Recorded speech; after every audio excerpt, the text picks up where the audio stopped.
nabiga calayhi salaatu wasalaam ayaa suuqa madiina isagoo maraya nin wuxuu arkay awr iibinaya markaasuu nabigu yidhi awrka maad iibinaysaa haa imise inta way heshiiyeen markaabuu nabigu ku yidhi soo raac awrka lacagtiisii baan ku siinaya waa nin reer baadiyaha ma garanaya nabiga sal alla alay slam magaalada madiina wuxuu u soo galay awrkaa inuu iibiyo hoggaankii buu hayaa rasuulku daba socdaa markaabuu nabigu degdegey maadaamuu nabigu xaq lagu leeyahay wuxuu doonayaa inuu ninkan horey lacagtiisa u siiyo ninkii reer baadiyana aayar buu u socdaa maadaamuu safar ka soo galuu soo daalay aayar buu u socdaa uu daba bildhaansanayaa markaabuu nabigu soo daymooda wuxuu arkay ninkiioo nin kale la taaganoo awrkii ka iibinaya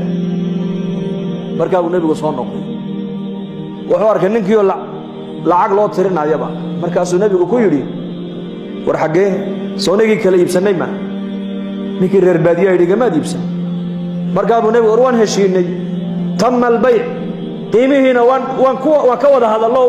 waan isla afgarannay waxaad hadda iila socotay keliya inaan lacagtiisa ku soo siiyo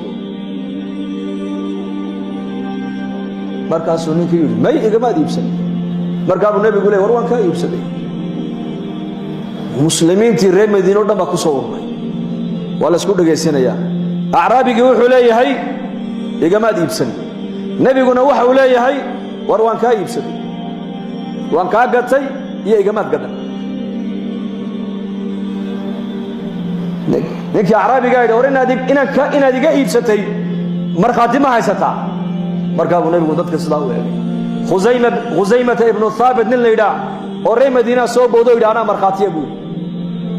inuu nebi maxamed calayhi salaatu wasalaam uu iibsaday maaragtaane awrka inuu kaa iibsaday anaa maragga furaaya markaabuu nebigu sidaa u eegay khusayma yaa khusayma markaan ninkan kale iibsanaynay meesha maad joogine seed markhaatiga aniga aad iigu qaadaysaa markaasuu yidhi yaa rasuula allah warkii samada ilaahay kaaga soo dhiibay ee jibriil uu kuu keenay baan kaa rumaynee ma bini aadamkan aad baan u sheegi buu yidhi